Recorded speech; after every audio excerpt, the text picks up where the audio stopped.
병원에서 어떤 의사가 이제 죽기 직전에 있는 그런 사람들을 이렇게 쭉 돌아보았어요. 한 사람이 의사 선생님에게 물었어요. 선생님은 후회하지 않습니까? 그렇게 물었어요. 저도 물론 후회가 많죠. 그랬어요. 그러니까 사실 저는 참 후회가 너무나도 많습니다. 그렇게 얘기를 했다고요. 그래서 의사가 운명 직전에 있는 사람 한 1,000명을 만나고 이렇게 조사를 해보니까 사람들이 다 후회를 많이 한다고 그래요. 근데 그 첫째가 사랑하는 사람에게 고맙다 얘기를 자주 못한 걸 후회한다 그래요. 자, 옆에 분에게 고맙습니다 한번 해보세요. 옆에 분이 안 계시면 여러분 어떻게 예배를 드리겠습니까? 그래서 자기를 사랑하는 그 많은 사람들 다 그런 소유로 살아가는데 너무나도 고맙다 얘기를 못했다는 거예요. 또 정말 하고 싶은 일을 하지 못한 것을 후회한다고 그래요. 내가 이렇게 인생이 끝날 줄 알았으면 정말 진짜 하고 싶은 일을 해야 하는데 그런 생각을 하게 되고, 또 조금만 더 겸손했더라면 그런 후회를 하는데 25가지라 해요. 25가지. 여기 25가지 다 얘기하면 아마 여러분 힘드실 거고, 마지막에 그런 얘기 있어요. 신의 가르침을 받았더라면, 그런 말이에요. 저는 그 말씀에 주목을 하고 싶어요. 많은 사람들이 인생을 살아가면서 후회하고 많은 레슨을 얻게 되지만은 우리를 지으신 하나님, 그 하나님의 인도함을 따라 가르쳐줌을 따라 사는 것이 베스트 웨이예요. 그 하나님께서 우리에게 모든 걸 다 가르쳐 주셨어요. 그걸 우리가 알고 믿고 따라가면은 인생들이 후회하고 생각하는 그 모든 것이 그 안에 다 있겠구나, 그런 생각을 해보았습니다. 우리는 세상을 살아가면서 남들이 나를 뭐라 그럴까, 이 신경을 많이 쓰죠. 남들이 나를 뭐라 그럴까, 그 다른 사람이 나를 막 욕하고 그러지 않을까, 그래서 자기를 감추고 드러내기를 힘들어합니다. 그 다른 사람이 어떠면서 우리를 심판하는 거죠. 어떤 위치가 높이 올라가면 올라갈수록 심판하는 사람이 점점 많습니다. 많은 사람이 심판하고 판단합니다. 그래서 감춰졌건 드러나지 않건 드러나면서 그 사람들 때문에 저 정상을 올라가거나 거꾸로 처박히는 사람이 한두 사람 아니잖아요. 우리 사람을 의식한다고요. 그래서 사람 앞에서 정직한 척, 의로운 척, 진실한 척하게 된단 말입니다. 그러나 다른 사람이 판단하는 것도 중요하지만은, 그러나 자기의 양심을 설 수는 없어요. 자기 양심이 판단한단 말이에요. 옳다 그러다 이러면 안 되는데, 그렇게 판단하면서 그렇게 살아갑니다. 그런데 가장 중요한 것은 하나님의 심판은 영원한 것이기 때문에 가장 중요한 것은 하나님의 심판입니다. 하나님의 심판은 과거적인 심판과 현재적인 심판과 미래적인 심판이 있다고 볼 수 있는데, 하나님 이 심판을 잘 통과하고 그러면 승리하는 하나님의 자녀이 되기를 원하신다는 사실을 기억해야 됩니다. 하나님께서 말씀하시는 심판의 첫째는 바로 정죄의 심판입니다. 죄로 말미암아 심판을 받아 대가를 치르게 되는 이 정죄의 심판. 예수님께서도 말씀하셨죠. 몸과 영혼을 함께 지옥에 멸하는 일을 두려워하라 그랬어요. 세상 사람도 우리가 두려워하지 않습니까? 뭐가 드러나고 발각될 걸 두려워하는데, 그런 것 때문에 두려워할 것보다도 몸과 영혼을 완전히 지옥에 멸하게 하시는 그 사람을, 그 주님을, 그 하나님을 더 두려워하라는 거예요. 여러분, 인생은 살아가면서 죄를 짓게 되죠. 어린 시절에 교육을 받았습니다. 우리 어머니로부터 제일 많은 가르침을 받은 것 같고, 가끔마다 어쩌다가 우리 아버지가 한 번씩 힘을 탁 주셨지만 워낙 바쁘시니까 주로 어머니 앞에 교육을 받은 것 같아요. 정직해라. 남을 속이면 안 된다. 남의 것을 가져오면 안 된다.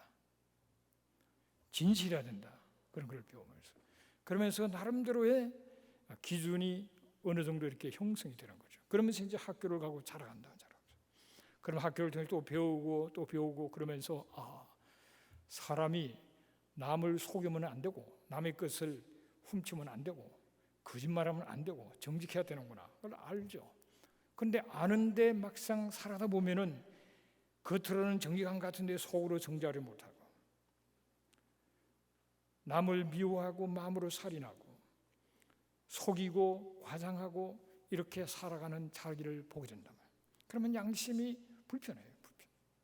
양심이 불편하면서 양심이 판단해서 행복하지를 못합니다. 겉은 멀쩡한데 속으로는 불행한 거예요. 답답한 거란 말이에요.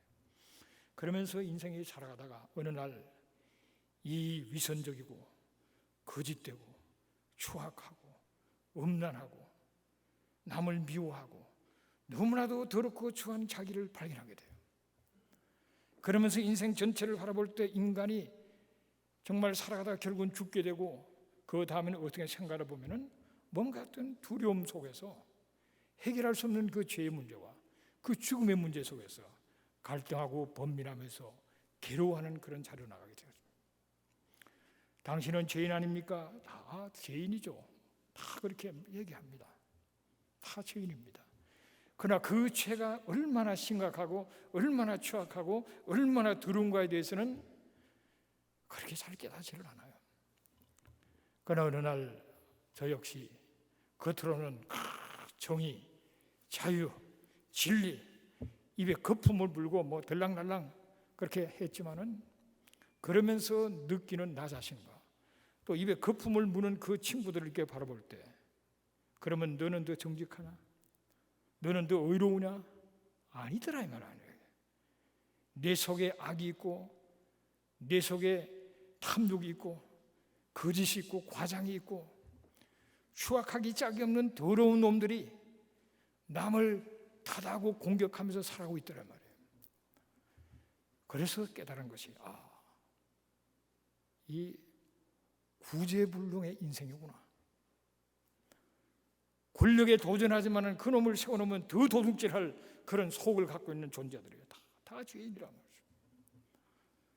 자기를 솔직하게 딱 펼치면은 너무 더럽고 추악한 거예요.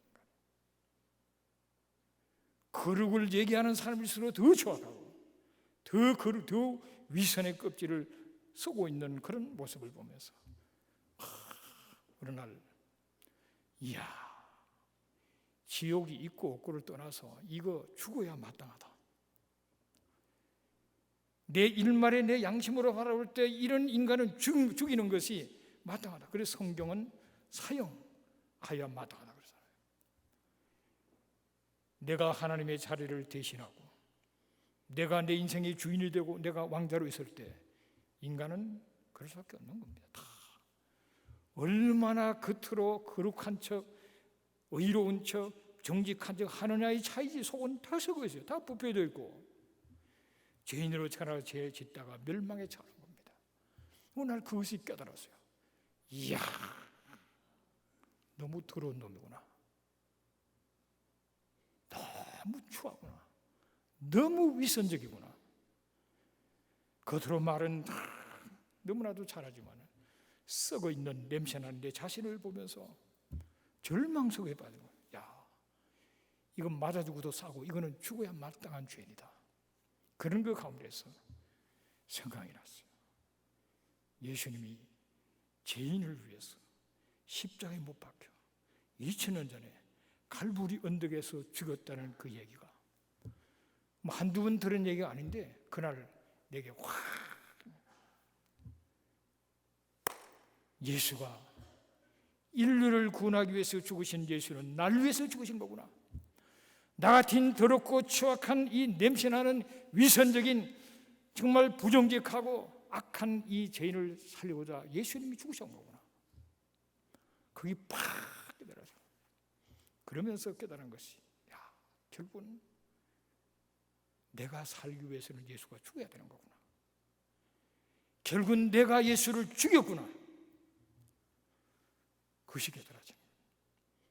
그날 위해 돌아가신 예수님, 2000년 전 수많은 거리에 떨어져 있는 그 갈보리, 예루살렘 갈보리 언덕에서 죽으신 그분이 내게 무슨 상관이 있냐?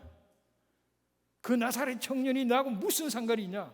늘 이렇게 질문했었는데 그날 깨달았어요. 아, 그렇구나.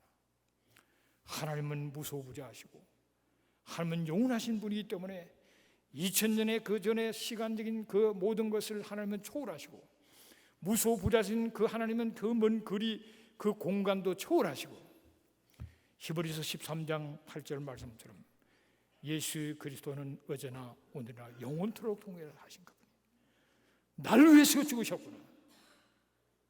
그분이 죽어야 내가 사는구나. 그를 깨달으면서 예수를 나의 구주로 주님으로 영접하는 시간이 있었습니다. 인간이 죄 문제를 어떻게 할 수 없잖아요. 오늘 본문에는 자기 두루마기를 빠는 자들이 보이다 그랬어요. 내 두루마기를 누가 빨 수 있습니까? 무엇으로 빨 수 있습니까? 오직 예수 그리스도, 죄 없는 그분이 흘리신 십자가의 보혈만이 두루마기를 빨 수 있는 거예요. 그리스도가 제 시즘을 바란 겁니다. 인간이 아무리 노력하고 혈색 손가락을 잘라도 되지 않습니다. 내 부패된 이 심령이 시간이 가면 죄를 짓는 것밖에는 아무도 할 수가 없는 거예요. 이 내 부패된 마음을 누가 바꿔줄 것인가? 누가 내 마음을 바꿔줄 수 있는 건가?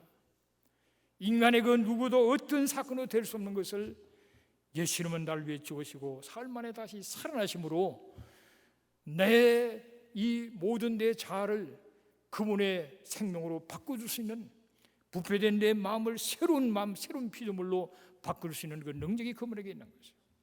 그분을 믿고 의지하고 내 심령은 새로워지고 모든 죄가 사함을 받고, 그래서 생명나무 있는 그 성 안에서 살 수 있는 그 놀라운 축복을 바라는 것을 생각할 때 얼마나 감사한지 모릅니다. 여러분, 마태복음 15장이나 로마서 1장에 보십시오. 인간의 죄, 인간의 마음으로 나간 악한 생각, 살인과 가문과 음란과 도둑질과 거리증과 비방과, 이것이 사람을 더럽게 하는데 여기에서 자유한 게 하나도 없더라고요. 보니까 다 내 죄를 얘기하고 있더란 말이에요. 로마서 1장에 나오는 모든 불의와 추악과 탐욕과 악의와 시기와 살인과 분쟁과 수근수근함과 교만과 비방과 자랑과 무정함과 사랑이 없는 이 모든 것이 내 죄더라고요. 죄를 인정하고 예수의 구주로 주님으로 영접하는 가운데 두루마리를 빨고 예수 생명으로 바뀌어든 하나님의 아들이요 딸로 새로운 생명으로 살아가는 이 놀라운 축복을 받았습니다. 그것을 요한복음 5장 24절에는 그렇게 말합니다. 내 말을 듣고 나 보내신 이를 믿는 자는 생명을 얻었고 심판에 이르지 아니하나니 사망에서 생명으로 바꿨다. 옮겼다라고 얘기합니다. 이 예수 없이는 살 수 없고, 이 예수님만이 나를 살리고 나를 새롭게 만드시는데, 이 예수를 만나고 나의 구세주로 주님으로 영접함으로 말미암아 우리는 심판이 없는 정죄의 심판에서 자유한, 죽어도 천국 가는 성 안에 영원히 머물 수 있는, 새로운 에덴 동산에 영원히 살 수 있는 그런 놀라운 축복을 받은 것입니다. 할렐루야. 좀 제 얘기를 하는 게 아니에요. 여러분, 제와 여러분 똑같은 얘기를 하고 있는 거죠. 문제는 왜 내가 이런 얘기를 하느냐? 그렇다면은 감사해야죠. 감사. 내 존재가 얼마나 소중한 존재인 것을 감사해야죠. 그리고 감격해야죠. 감사하시고 감격하시는 하나님의 자녀들 되시기를 주 이름으로 축복합니다. 이 세상에 경험할 수 있는 최고의 경험을 우리가 한 거예요. 다 생각만 해도 감사하고 감격스럽고 기쁜 그런 은혜가 여러분에게 있게 되시기를 주 이름으로 축복합니다. 그런데 하나님께서는 히브리서 12장 6절에 보면은 사랑하시는 자를 징계하신다 그랬어요. 사랑하시는 자를 징계하시고 받아들이는 아들마다 채찍질한다 그랬어요. 여러분의 자녀들을 사랑하실 겁니다. 부모들은 이 세상의 어느 누구보다도 내 자식을 사랑할 거예요. 필요하면 자식을 위해서 모든 걸 다 주고 아니면 목숨이라도 주고 싶은 것이 자녀에 대한 사랑입니다. 그렇기 때문에 자식이 잘못된 길을 가면은 그냥 둘 수가 없는 겁니다. 옆집 아이 같으면은 뭐 잘못해 좀 걱정하고 그냥 지나갈 수 있어요. 그러나 내 자식이 잘못되고 망하는 길을 가는데 그냥 두는 것은 그는 사랑이 아니라 말이에요. 내가 사랑하는 내 자식이니까 채찍을 들게 되는 거예요. 내가 낳은 아들이니까 내 딸이니까 그냥 둘 수가 없는 거란 말이죠. 그래서 잘 되기를 바라고 가르쳐주고 때려서라도 바른 길을 가도록 하는 것이 부모의 사랑이듯이 하나님도 똑같으실 거예요. 하나님께서 우리에게 때로는 징계를 하십니다. 때로는 채찍을 치십니다. 그것이 바로 하나님이 우리를 사랑하고 계신다는 하나의 증거입니다. 여러분, 그걸 아직도 나를 기대하시고 나를 통해서 놀라운 일을 하시려고 그냥 내버려두지 않고 채찍질 하시고 징계하시면서 바른 길로 그릇을 준비시키면서 인도하시는 이 하나님의 사랑을 믿으시기를 바랍니다. 욥기 5장 7절에 보면은 하나님께 징계받는 자마다 복이 있다고 그랬습니다. 징계를 받는 것이 복이라는 거예요. 전능자의 징계를 없이 여기지 말라 그랬습니다. 하나님의 사랑의 징계, 채찍을 없이 여기면 안 됩니다. 하나님이 우리에게 하시는 그 징계 자체가 우리에게 복이 되기 때문에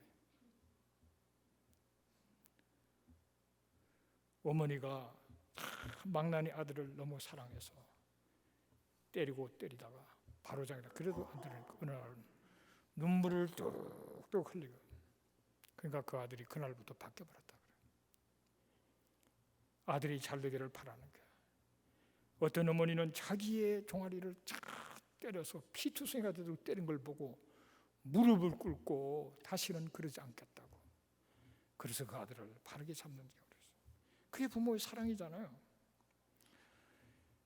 그래서 시편 기자는 얘기합니다. 고난당하는 것이 내게 유익한 거다.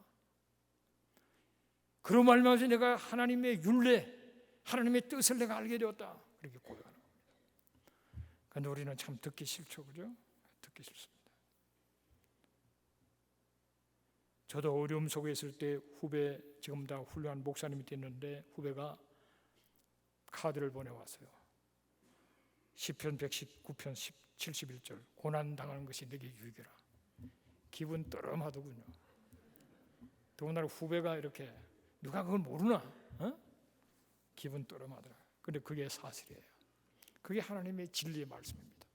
고난이 있었기 때문에 내가 예수 믿고 은혜 받고도 그 다음에도 많은 고난과 역경이 있었기 때문에 그나마 요만큼이라도 신앙을 갖고 요만큼이라도 똑바로 나가려고 애쓰는 거지, 그냥 내버려뒀더라면 그야말로 이상한 괴물이 됐을 겁니다. 하나님은 예수 믿고 구원받은 하나님의 자녀가 되어서 정죄 심판을 받지 않는 것으로 끝나는 것이 아니라 우리로 하여금 여러 가지로 깨우치고 가르쳐서 하나님이 원하시는 수준으로 그런 그릇으로 만들기를 원하시는 겁니다.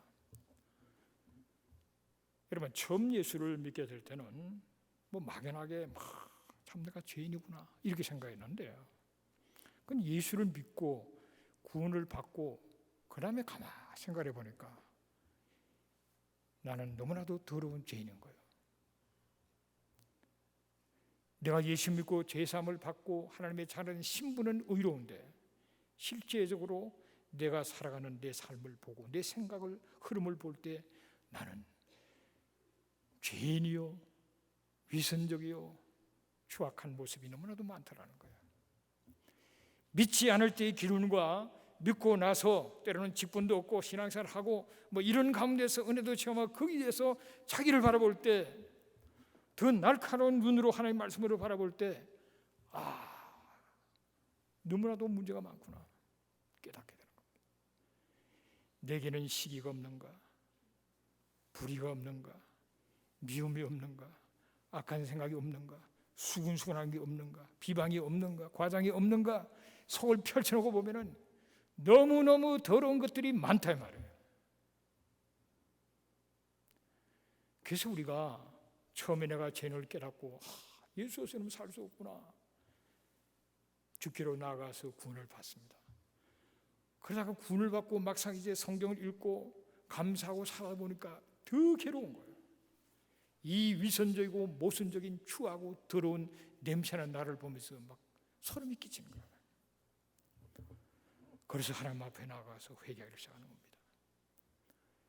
나 이런 더럽고 추악하고 위선적이고 과장되고 거짓되고 미움과 시기와 살인과 분냄과 이 모든 것을 주여 불쌍히 해달라고 그렇게 회개하면서 성령의 충만을 입는 그런 자로 나가는 겁니다. 하나님께서는 그렇게 우리를 변화시키고 인도시키는데 때로는 때리시는 거예요.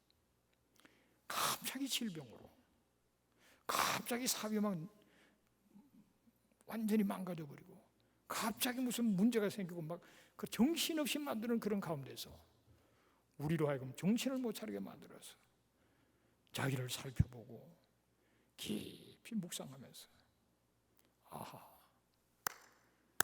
내가 믿는다고 했지만 믿는 척했구나.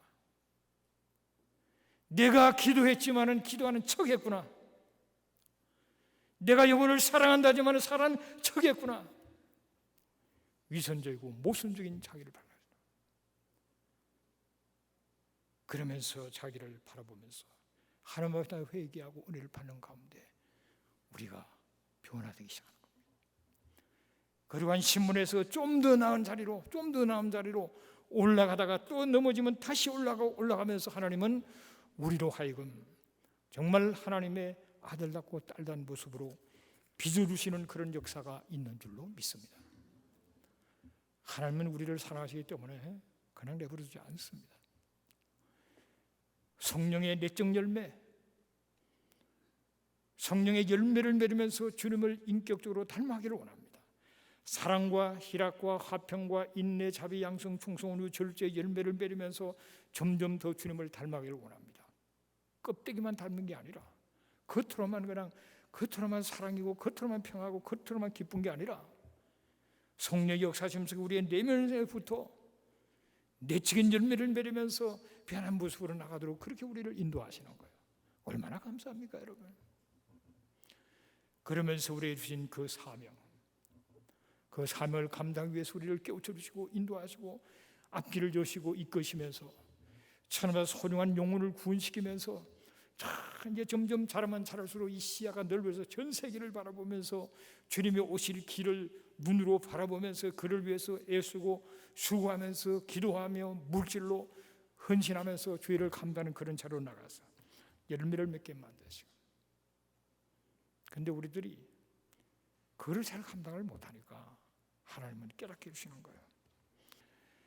에베소서 5장 27절에 보면 자기 앞에 영광스러운 교회로서 티나 주름 잡힌 것이나 이런 것들이 없이 거룩하고 흠이 없게 하려 함이라 그랬습니다. 티를 없애주려고 하죠. 주름 잡힌 것을 펴기를 원하십니다. 이 티는 세상적으로 세속에 풍조에 휩쓸려서 세상에 때 묻은 것이 이게 티예요. 티. 거기에서 거룩하게 구별된 인생을 살아기를 원하십니다. 주름이 잡힌 건 한 군데 눌러 앉아 있으면 바지에 주름이 잡히죠. 사명을 감당해야 되는데 안 하고, 사명을 감당 안 하고 움직이지 않고 있으면 하나님께서 주름을 좀 펴라 그래요. 우리를 변화시키고 새롭게 해주시는 겁니다. 한 대학생이 참 신앙이 좋은 학생이에요. 꿈도 있고 신앙도 있고 머리도 있고, 그래서 앞으로 큰 일꾼이 될 사람인데 대학을 졸업할 무렵에 병이 걸렸어요. 이상하게 힘이 없어요. 몸에 이 근육에 힘이 자꾸 힘을 못 쓰는 거예요. 그래서 이 병원 저 병원으로 다녀봤는데 참 병명을 몰라 하다가 결국은 발견했어요. 근육 무력증이에요. 점점 근육이 힘을 얻고 힘을 못 써 마비되기 시작해서 나중에는 숨 못 쉴 때까지 그러면서 이제 죽는 거예요. 그런 분을 우리가 보았죠. 그런 병에 걸렸다. 여러분, 예수 믿는 사람들이 병에 걸리면 처음에 어떻게 되죠? 신앙이 불이 붙습니다. 회개하고 기도하고 보통 신앙 좀 신통치 않은 사람들 보면은 위기 속에서 내가 열심히 믿겠다고 기도하면서 하나님이 나를 살려줄 믿습니다. 갑자기 신앙이 불이 붙어요. 그럼 신앙이 좋은 사람은 어떠냐? 말할 것도 없죠. 신앙이 좋았던 사람은 병이 들었을 때, 위기가 누웠을 때 하나님 앞에 기도하면서 하나님이 고쳐줄 거다.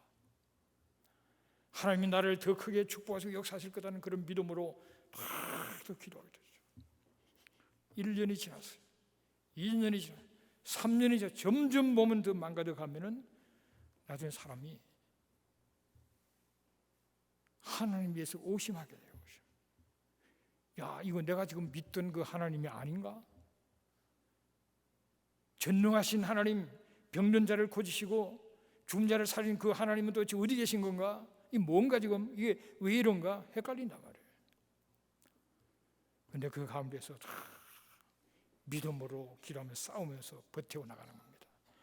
틈만 있으면 책을 읽고 기도하고 5년이 가까이 되면서 갑자기 하나님께서 딱 고쳐주셨어요. 그때부터 열심히 일을 하기 시작해요. 한 10년이 지났는데 자기를 돌아보면서 간증문을 썼어요. 지나온 그 시간을 10년을 돌이켜볼 때 왜 하나님께서 인생의 중요한 그 시간에 그렇게 세월을 낭비하게 만들으시는가? 그렇게 생각해 볼 때 그게 아니라 하나님이 주신 거는 다 축복이라는 거죠. 하나님이 주신 거는 그게 우리가 싫어하는 것도 결국은 믿음을 받으면 다 기회가 되고 축복이 됩니다. 그걸 간증하는 거예요. 하나님은 성공도 주시고 때로는 실패도 주시고 건강도 주시지만 때로는 질병도 주시는 가운데 그 가운데 또 더 놀라운 하나님의 역사를 체험하도록 하듯이. 그래서 이분이 그 5년 동안의 고통 속에서 기도하면서 책을 많이 틈틈이 책을 보고 자료를 모으면서 그러면서 신앙적으로 깊이 기도하는 가운데 두 가지를 준비했다는 거예요. 하나는 앞으로 내가 기업을 일으키면 정말 하나님의 뜻을 따라 하나님의 나라를 위한 그런 기업을 세우겠다. 그를 오는 동안 늘 생각하고 기도해가지고 그런 기업을 세울 신앙적인 준비를 딱 갖추게 돼요. 그 시간이 5년이 걸렸다는 거예요. 그 다음에 다양한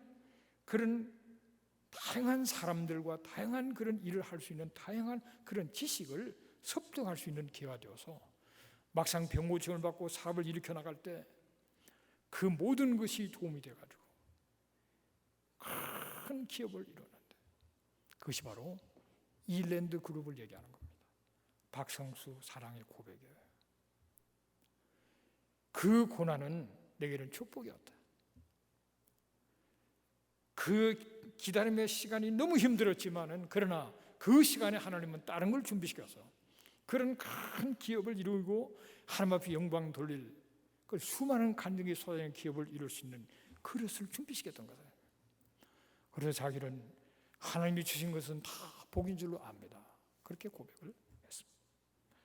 사랑하는 여러분, 하나님은 우리를 사랑하시기 때문에 우리의 수준으로 우리가 원하는 대로 끝나는 것이 아니라 하나님은 채찍을 가하기도 하시고 징계를 하기도 하시고 여러 가지 고난을 연단을 통과하면서 그릇을 준비시켜서 신앙을 무장시켜서 위대하신 하나님의 역사를 이루기 위해서 우리를 인도하시는 하나님이신 것을 믿으시기를 주의 이름으로 축복합니다. 이 하나님은 너무 감사한 것은, 너무 소망적인 것은 이 하나님은 속히 오기를 원하시는데 왜 오시나? 상 주시려고. 상 주시고. 그런데 왜 오기를 원하신다는 하나님이 왜 빨리 안 오셨나? 더 많은 이방인과 유대인들을 구원시키기 위해서 하나님은 그날을 그렇게 사모 기다리시는 거예요. 하나님은 오셔서 우리를 심판하게 오는 게 아닙니다. 믿는 자들에게서는 하나님께서 상 주시기 위해서 오는데 여러분 상 받는 날 기억납니까? 어릴 때 상 받는 날, 내일 수상식이 있어요. 그날 전날 저녁에 어땠어요? 예쁘는 준비해 놓고 그날을 상 받을 그 시간을 기다리면서 그렇게 사모했던 기억이 없나요? 상하고는 그저 상관없이 인생을 험하게 살아왔습니까? 그래도 다 초등학교 때는 상들 많이 봤을 거 아니에요. 그 상 받을 때 얼마나 기쁩니까? 다 나가는데 전부 박수 쳐주고 엄마 아빠도 기뻐하는데 선생님이 상 줄 때 얼마나 기쁩니까? 주님이 다시 오시는 거는 상 주기 위해서 오신다는 거예요. 그러면 상을 좀 많이 받아야죠. 상 주시는 날 끌끌 후회하면서 뒤에 서 있고 박수나 쳐주고 끝나면 안 되죠. 확실하게 상을 받아야 되죠. 하나님은 우리에게 상 주시려고 하시는 겁니다. 바울은 고백했습니다. 우리가 때가 되면 그리스도 심판대 앞에 서서 선악간의 행한 대로 받게 되는 그날이 온다. 그래서 나는 떠나든지 거하든지 주를 기쁘시게 하는 되기를 힘쓴다 그랬습니다. 주를 기쁘시게 하는 게 그게 상이에요. 주를 기쁘시게 하는. 내가 신앙적으로 아름다운 그런 인격을 그런 주님을 기쁘시게 하는 거예요. 아름다운 사랑의 은혜를 주님을 기쁘시게 하는 거예요. 보이지 않게 남을 섬기고 도와주고 주를 기쁘시게 하는 겁니다. 한 영혼 구원을 위해서 땀을 흘리고 애쓰고 수고하고 주를 기쁘시게 하는 거예요. 내가 하는 행위가 주님을 기쁘시게 하는 거 아닌가? 그럼 그로서 판단할 수 있는 거예요. 주님을 기쁘시게 하면 할수록 우리에게 상은 더 많아진 것을 깨닫게 되시기를 바랍니다. 고린도전서 3장 16절을 보면은 누구든지 그 공적이 불타면 해를 받는다 그랬습니다. 자신은 구원을 받되 불 가운데서 받은 것 같으리라 그랬어요. 그러니까 그리스도 심판대에 설 때 이 불이 지나가는 거예요. 불이 지나가서 우리가 한 것에 대한 그 공력을 불이 심판하는 거예요. 그래서 겉으로 부품하게 대단한 것 같은데 속에 알맹이 없는 거품, 지푸레기들 이런 것들은 그냥 샥 불 지나갈 다 타고 없어버려요. 나무 토막 지푸레기 이런 걸로 거창하게 집을 지어서 상 좀 많을 줄로 기대하는 사람은 불 지나가고 나보면 아무도 없어요. 다 내려버리면 그러면 꽝입니다. 꽝. 하나님도 열심히 그냥 했는데 그날 가보니까 꽝이야. 별로 안 하는 것 같은 그 사람은 불이 딱 통과했는데 검은 같은 이런 것들이 뿌쭉뿌쭉하면서 그 안에 있는 그 상을 받는 거예요. 한마디로 똑바로 해야 된다는 거예요. 똑바로 신앙생활 해야 된다는 겁니다. 척 해가지고 하나님은 안 속아요. 목사니까 그래 수고했다 상 받으라 그런 건 없습니다. 목사로서 뭘 했느냐가 중요한 거예요. 장로 권사로서 오늘 권사였네 너 상 좀 받으라 그런 거 없어요. 권사로서 어떻게 했냐는 거예요. 권사로서. 장로로서 어떻게 했냐는 겁니다. 맡은 직분자로서 뭘 어떻게 했나 그걸 따지는 거지. 그냥 너 목회하느라 고생했다 그래 상 받으라 그런 거 없어요. 우리가 하나님이 기뻐하시는 그 일에 집중해서 불이 통과해도 영원히 남을 수 있는 그런 정말 하나님을 기쁘시게 하고 하나님 나라를 위한 그런 일을 감당해서 상 받는 저와 여러분 되시기를 주의 이름으로 축복합니다. 이 바울은 이걸 깨달은 사람입니다. 그래서 바울은 고백하고 있어. 선한 싸움 싸우고 달려갈 길을 마치고 내가 믿음을 지켰는데 내게는 의의 멸류관이 예비되어 있다. 그렇게 담대하게 얘기하면서 이건 내게만 주시는 게 아니고 주의 나타나심을 사모하는 너희들에게도 주시는 거다. 주님이 나타나는 것을 사모하는 것은 바로 상 받을 그날 내가 상 받는 것보다 더 중요한 것은 내게 상을 주시면서 기뻐하실 그분을 보는 거예요. 그래 수고했다 상 주시는 이가 얼마나 기쁩니까? 그렇게 기뻐하실 주님을 보기 위해서 우리는 그날을 소망하면서 열심으로 주님을 기쁘시게 하는 자들이 되시기를 주의 이름으로 축복합니다. 여러분 모세는 당대 최고의 제국의 공주의 아들이었어요. 그러나 공주의 아들됨을 그는 거부했습니다. 그는 오히려 하나님의 백성들과 고난을 받기를 선택합니다. 그는 세상에 많은 낙을 누릴 수 있지만 그 낙을 추구하지 않고 하나님의 나라의 백성들과 고난에 동참하고, 애굽의 그 많은 보화를 가질 수 있는데 그 보화를 가지려고 애쓰는 것이 아니라 오히려 그는 그리스도를 위해서 고난을 받는 것을 선택했다고 그랬습니다. 그것은 하늘의 상을 바라봤기 때문에. 여러분, 세상의 물질의 축복과 권력과 이 모든 것을 다 여러분 제대로 한다 해도 모세와 같은 위치가 될 수 있는 사람 몇 명 되겠어요? 그러나 그는 최고의 물질의 축복, 보화, 그리고 왕족으로서 그는 바로 공주의 아들로서 앞으로 왕이 될 수 있는 위치에 있는 사람, 그리고 그 재미난 모든 그 최고의 낙을 다 누릴 수 있는 사람, 그러나 그거를 버리고 그리스도를 위해서 고난을 동참하고 백성들과 함께 고난이 동참하면서 그는 하늘의 상을 바라보는 믿음이 있다 이 말이에요. 히브리서 11장 6절은 말하죠. 믿음이 없이는 하나님을 기쁘시게 할 수 없다. 하나님께로 나아간 자는 그가 반드시 계신 것과 자기를 찾는 자에게 상 주시는 이심을 믿어야 한다. 믿음이란 것이 뭐냐? 하나님이 나와 함께 하신다는 그걸 믿는 거예요. 믿음이란 것이 뭐냐? 하나님은 내게 때가 되면 상 주신다는 것, 그거 믿는 게 믿음입니다. 여러분. 상 뭐 누가 받아봤냐? 상에 대해 나는 관심 없다. 그거는 믿음이 아니라는 겁니다. 성경 여러 곳에서 주님이 말씀하셨고 사도 요한이 얘기했고 바울이 얘기했고 여러 곳에서 상을 바라봐야 된다. 상을 바라보는 저와 여러분 되시기를 주의 이름으로 축복합니다. 내가 받은 은혜, 구원을 생각하면서 늘 감사하고 앞으로 되어질 일들을 생각하면서 소망 가운데 살아가야 되는 겁니다. 오늘 현실적인 굴곡과 어려움도 하나님 나를 사랑하셔서 나를 깨우쳐주시고 나를 키우시고 그릇을 준비시키시고 놀라운 자리로 인도하시는 것이라고 생각하면서 감사하는 여러분 되시기를 주로 축복합니다. 그러면서 이 모든 것을 원해서 앞으로 내게 상 주실 그분을 바라보면서 어떻게 하면 내가 주를 기쁘시게 할까? 그렇게 살아가면은 이 세상에서 최고의 수준의 삶을 사는 겁니다. 인류 역사에 영향을 미친 수많은 위대한 사람들은 하늘에 소망을 둔 사람들이에요. 어떻게 하면 하나님을 기쁘시게 할까? 앞으로 주어질 그 상을 바라본 그 사람들이 이 땅에서 인류를 위해서 공헌했습니다. 왜? 그 사람들은 죽음을 두려워하지 않으니까. 죽어도 주님이 기쁘시게 된다면 할렐루야. 그렇기 때문에 그 악한 세력과 싸우면서 인류를 살리는 길을 열었던 것입니다. 우리가 믿음으로 앞으로 상 받을 그날을 바라보면서 이 땅에서 어떻게 사는 것이 가장 지혜로운 것이고 무엇으로 내가 하나님을 기쁘시게 할까?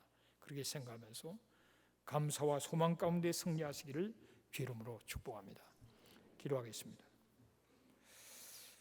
고마우신 아버지 하나님, 은혜를 감사합니다.